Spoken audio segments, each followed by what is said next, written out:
Introduction and hook. Welcome, encourage relaxation and enjoy the story. Lead a trip to a small cabin for a quiet night's sleep. Unexpected events begin to occur. Lead import. The protagonist arrives at a cabin in the middle of nowhere, hoping to enjoy some peace and quiet. The owner, an elderly woman, warns of variations of the motion sensor lights in the yard that turn on automatically for no apparent reason. It might be a small animal, she says. The protagonist doesn't care, just looking for relaxation. The surroundings are peaceful, a large lake, tall grass fields, and an old fence behind the house.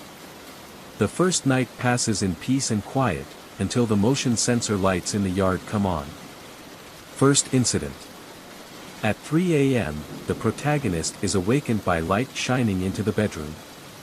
He opened his eyes, listened, but there was nothing but absolute silence. No animals, no wind rustling the branches. A feeling of unease crept into his mind, but he calmed himself down and went back to sleep. The next day, the protagonist spent the whole day by the lake, fishing and enjoying the quiet. There was no phone signal, no one was happy. But a difficult sound remained in his heart. The second night, everything changed. Climax, mystery.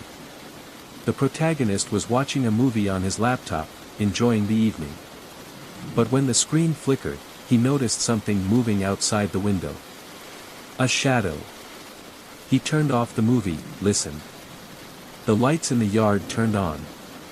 And this time, he saw clearly, a woman in dark clothes stood by the fence, motionless. She was not very tall, leaning towards the cabin, as if observing. A terrible stroke of life along the vertical. The protagonist blinked, but when he looked back, she was gone. The yard lights went out. Climax, confrontation. Heart pounding, the protagonist decided he couldn't let fear control him. He rushed outside with the flashlight in his hand. The light turned on automatically, looking down into the empty yard. He ran to the fence. No one was there. No footprints. The fence was still intact, no sign of it being opened or anything. Just absolute silence. It felt like someone was watching the darkness. But when the protagonist looked around, there was nothing but the trees swaying gently in the wind. Cold sweat ran down his spine. He returned to the cabin, locking the door.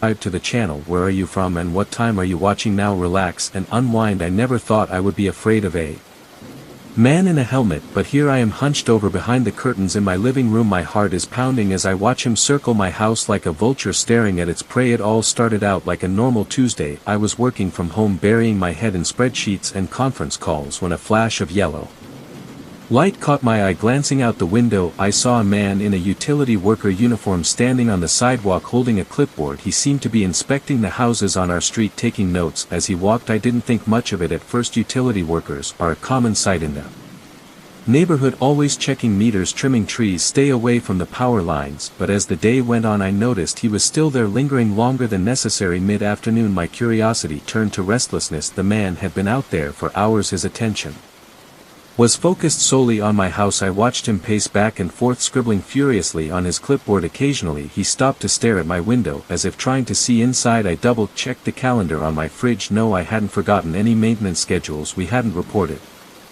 Nothing was wrong, so why was he focused on our property? As the sun began to set, casting long shadows across my front lawn, I decided to confront him. I stepped outside, plastered a friendly smile. "Can I help you?" I called. The man's head suddenly looking up.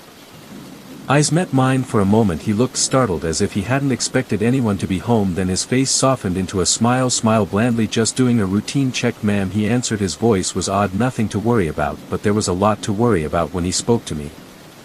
Noticed his uniform didn't fit right, sleeves too short, pants too loose, and no company logo on his hat or shirt, just plain yellow fabric. "What company did he say he worked for?" I asked, trying to keep his voice calm. He hesitated a bit. "Long City Utilities," he mumbled, then turned away, wishing the lady a good evening. I watched him walk away. My skin crawled. Something was very, very wrong. I went back inside, locked the door, and called the utility company, because I doubted they had sent anyone to our neighborhood. In fact, they had no record of any scheduled work in our area at all. Panic rose in my throat as I hung up. Who was this man and what did he want? I looked out the window again, hoping he had disappeared, but there he was at the end of my driveway, staring at my house with tension.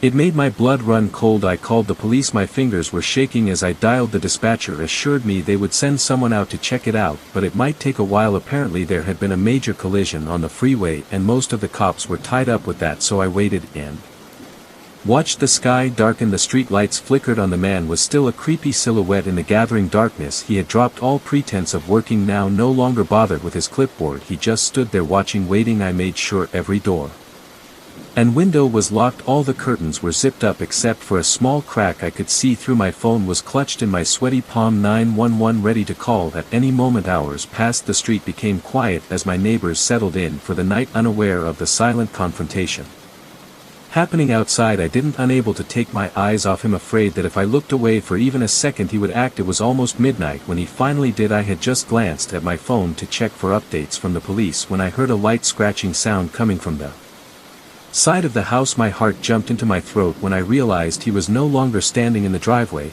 his hand clutching the heavy desk lamp like a makeshift weapon. I crept towards the noise coming from the guest bedroom, the only room I had forgotten to check the windows for. Before, as I approached, I could hear the subtle sound of someone working at the lock. I pressed myself against the wall next to the door. The lamp was raised, ready to turn. The scratching had stopped, replaced by the gentle sound of the window being pushed open, a cool night breeze. The air brushed my face as the window opened.